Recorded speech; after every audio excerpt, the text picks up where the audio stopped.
Kumita ng 200 to 300,000 monthly sa isang negosyong hindi mo kailangan galawan. Magkano pwede kitain ko? About 4 million a year. Kahit walang ginagawa. Kahit walang tao yung unit mo, kumikita, doesn't matter. Pag mamayari mo yan, may titulo ka, magpapatakbo niyan yung firm operator, pero wala kang association dues. Lahat ng masisira, lahat ng renovation, sagot nila. Kuryente, wala kang babayaran. Pati real estate, property tax o amilyar, pati insurance ng loob ng unit mo sagot. Kikita sila, hindi lang sa unit nila, kundi sa kita ng buong dormitory at din. Ang tanong, paano sila kikita rito? Makakasama natin ang may-ari ng Expanse Realty at may panibago silang oportunidad na Condo Dormitel. At ano nga ba itong opportunity na to na nag-aantay sa inyo mga boss? Ano ba itong itinatayong building na to, boss? Ito ang pinakabagong Condormitel project natin. Magbibigay ng kita kahit wala kang ginagawa. Kahit walang ginagawa, paano? Pag mamayari mo yan, may titulo ka, magpapatakbo niyan yung dorm operator, Oo. pero wala kang association dues. Lahat ng masisira, lahat ng renovation, sagot nila. Sagot nila renovation pag may nasira. Kuryente, wala kang babayaran. Pati real estate, property tax o amilyar, pati insurance ng loob ng unit mo sagot. Paano sila kikita rito? The developer of this one is the same developer ng Canyon Co. Lahat ng expenses sagot nila, Oo. kukunin nila from the 35% ng gross sales ng buong building. At ito ay magpa-function as a condo dormitel. Ano itong condo dormitel na to? Bago to eh. Kaya sa Condormitel, Oo. kasi condo because may title ng condominium certificate of title. Okay. Papatakbuhin siya as a student and working dormitory or professional dormitory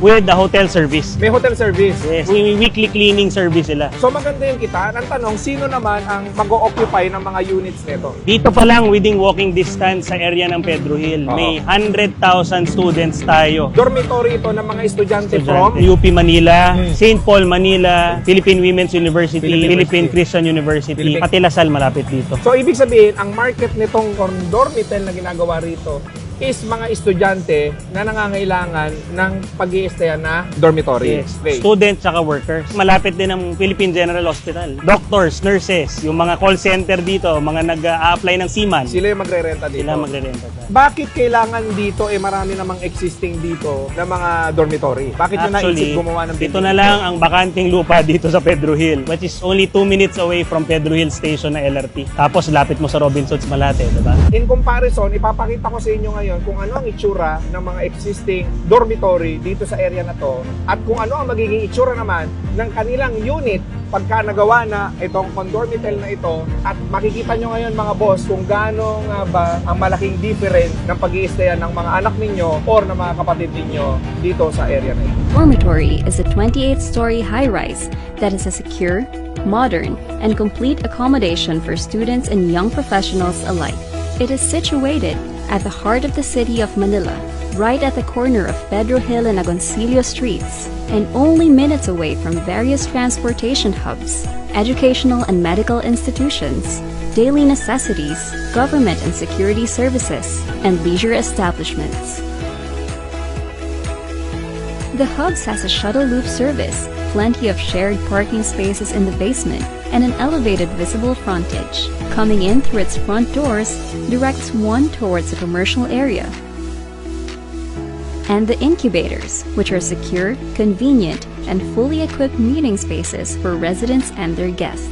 There is also an international food park at the second level to satisfy everyone's taste buds. The third and fourth levels are likewise commercial areas that will offer residents with everything they need without having to leave the safety of the building.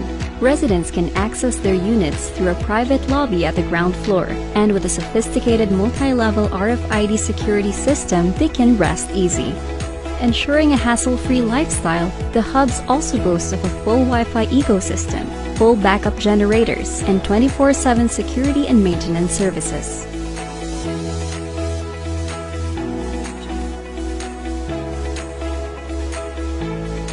The residential areas can be located from the 6th to the 27th floor, with each level featuring a brightly lit hallway, a communal pantry with heating and water provisions, firescapes, and rentable lockers for those who are in need of extra storage. All Hubs units are fully air-conditioned with modern-themed interiors and unique setups for students and professionals alike. Standard units include the Professional Hex, a 23 square meter room for 6 bunk beds, each with its own techno, 6 closets with individual electronic security safes, a shared working area, and a split bathroom design which provides privacy without restricting access to the rest of the residents. Meanwhile, the student triple hubs have 16.5 square meters of space with a maximum of 3 residents, featuring 3 loft beds, each with a private study area, closet and security safe, and tech note. Each resident is assured of having their own personal space. There's also an additional shared table and split bathroom for easy and comfortable communal living. Work or study in style and ease at the penthouse. With its air-conditioned high-ceiling indoor library and outdoor study area. And lastly, play at your heart's content at the various leisure facilities for each resident's enjoyment. The 5th level amenities floor features an infinity pool deck with amazing views of the Manila skyline, a tanning deck, a lifestyle lounge which offers pool tables, foosball tables, and a lounging area, and a fully equipped fitness center to help keep residents healthy and strong. But it's not just about physical health. There is also a spiritual center and a meditation point to help residents replenish their mind and spirit. But that's not all. The penthouse also features an observation lounge with unimpeded views of the Bonifacio Global City skyline and a de-stress lounge which can be accessed through a one-of-a-kind feature, an indoor slide. Live, work, and play at the center of it all, only at the Hubs.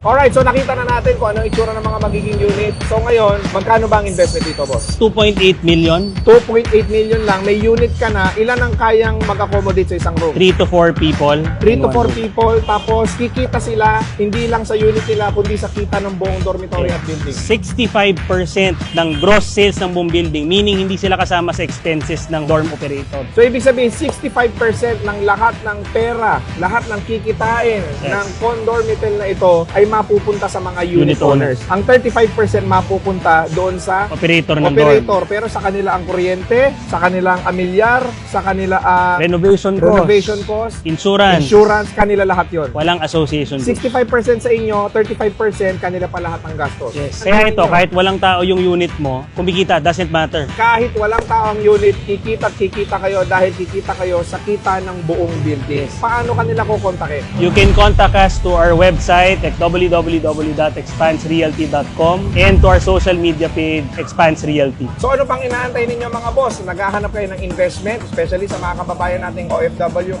or mga business owners. Kung meron kayo sobrang pera, ano pang inaantay ninyo? Eto na, itinatayo na ang pinakamagandang investment na po pwede nyong gawin, which is panibagong industriya po ito, which is Condormitel dito sa Pedro Hill Station para sa mga anak ninyo na napapalibutan ng mga universities dito sa Pedro Hill area. Napakagandang investment nito mga boss. So, konti na lang din yung unit na available. Actually, ilang units na lang available, boss? 38 units na lang tayong natitira. So, there are 38 units left at sa lahat ng mga investor naman, kung gusto ninyong bumili ng floor by floor, available din po ang Expanse Realty to accommodate you para sa ganun mas maganda po ang po pwede nating kitain. Sa floor by floor, magkano pwedeng kitain, boss? About 4 million a year. 4 million per year kapag kumuha kayo ng isang floor dito sa Condormitel na ito. Meron na ba tayong pangalan ng Condormitel? Hubs Manila. Yan! So, i-check out ninyo ang Hubs Manila para sa lahat ng update. At nandyan po ang link ng kanilang Facebook account. Please follow Hubs Manila. At mag-message po kayo sa amin kung interesado po kayong kumuha. So, i-type nyo lang Hubs, H-U-B-S sa comment section kung interesado po kayong kumuha ng unit dito sa napakagandang opportunity ng Condormitel dito sa Hubs Manila. Pag binanggit nila ang Boss RDR, pwede nila makuha to for only 20,000 a month.